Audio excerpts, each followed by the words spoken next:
மணமகள் பெயர் மேகனா. இவங்களுக்கு வயது வந்துட்டு 39 வயது ஆகுது. இவங்களுடைய ஜாதின்னு பார்த்துட்டிங்கன்னா இந்து சமுதாயத்தில் மூப்பனார் உட்பிரிவை சேர்ந்தவங்க.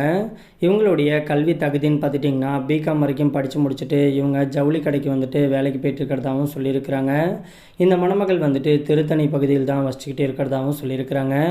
இந்த மணமகள் வந்துட்டு ஒரு நடுத்தர குடும்பத்தைச் சேர்ந்த மணமகள் அப்படிங்கிறதுனால தனக்கு வரக்கூடிய கணவரும் தன்னை மாதிரியே ஒரு நடுத்தர குடும்பத்தைச் சேர்ந்த மணமகனாக இருந்தால் ரொம்பவே சந்தோஷம்னு சொல்லியிருக்கிறாங்க. இவங்களுடைய திருமண நிலைன்னு பார்த்துட்டிங்கன்னா முதல் அல்லது மறு திருமணத்துக்கு சம்மதம் தெரிவிச்சிருக்கிறாங்க. ஏன்னா இவங்களுக்கு ஏற்கனவே முதல் திருமணமாகி தன்னுடைய கணவர் கூட வாழ பிடிக்காமல் கருத்து வேறுபாடு காரணமாக தான் இப்போ ஒரு 3 வருஷத்துக்கு முன்னாடி விவாகரத்து வாங்கிட்டு தனிமையில் பிரிஞ்சு வந்துட்டதாகவும் சொல்லியிருக்கிறாங்க.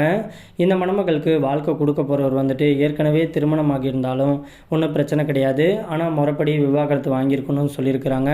கம்பல்சரி குழந்தைங்க எதுவும் இருக்கக்கூடாதுன்னு சொல்லியிருக்கிறாங்க. இந்த மணமகளுக்கு 2 பெண் குழந்தைங்க இருக்கிறதாகவும் சொல்லியிருக்கிறாங்க.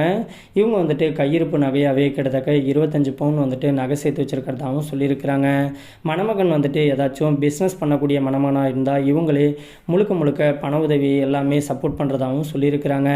இந்த மணமகளை உங்களுக்கு பிடிச்சிருந்துச்சு அப்படின்னா நம்மளோட சேனலில் போட்டிருக்கக்கூடிய லென்த் வீடியோவில் நம்மளுடைய அஃபிஷியல் வாட்ஸ்அப் நம்பர் இருக்குது. அந்த ஒரு நம்பருக்கு உங்களுடைய முழு தகவலையும் அனுப்பிச்சி விட்டீங்க அப்படின்னா பெண் வீட்டார் சைடு நாங்கள் அனுப்பிச்சி விட்டு உங்களை பிடிக்கக்கூடிய பட்சத்தில் பெண் வீட்டார் சைட்லேருந்தே உங்களுக்கு தொடர்பு கொள்கிறேன்னு சொல்லியிருக்கிறாங்க.